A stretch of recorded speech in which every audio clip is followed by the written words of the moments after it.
The young woman was whole alone, but she discovered her student was drenched, so she quickly let him inside. Little did she know it was her biggest mistake. From the teacher's perspective, the young man was still a minor, yet unexpectedly he put her into a hut. But such a hut was not typical for a minor. But she knew he must have faced some hardship. Then she took a towel, pretending to dry him off. She was fishing for info. She asked him what happened. It's known her husband had an unclear relationship with his mother, and he knows that wild man is her husband. Before he left, he cursed his mom. That man has a family. But his mother slapped him hard. He angrily caught him confused. Still, semi to Becky's teacher. Did you think of her feelings while enjoying yourselves? His mother was at a loss for words, yet she insisted they were in love. And he raised you all those years. That statement made him feel even guiltier. So he grabbed his bag and left home. Maybe the day's rain cleared his mind. Then he found his teacher. He expressed, I'm on your side. I'll do whatever you ask, including seeking revenge on him. I'm okay with you, pun. The woman was startled by him.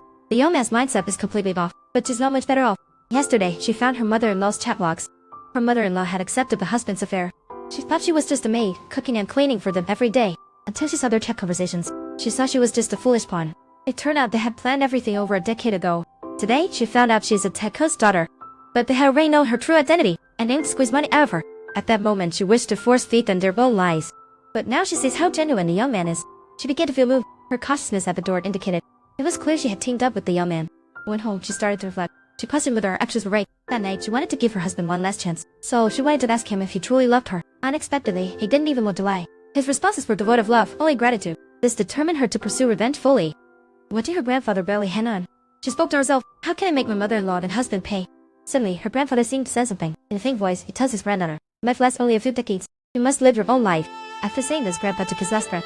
This was a turning point for her. It brought her to darkness, but she never expected her biological father to show up now. And mother-in-law has been waiting for this day. His survival means still reclaim their daughter. If he's happy, the daughter-in-law thinks, then his son could gain from the situation.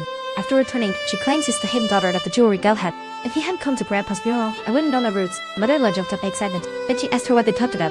The daughter-in-law thinks her dad wants to give her some wealth. Husband says laugh. But mother-in-law wise began to flatter her. She pretends to act indifferent. You can manage your own assets yourself, but if you have no idea how to handle that wealth, you could give it to me to help you manage. Husband perks up upon hearing that, making her seem unable to manage money. She didn't confront them right away. Instead, she just waits for the show to start.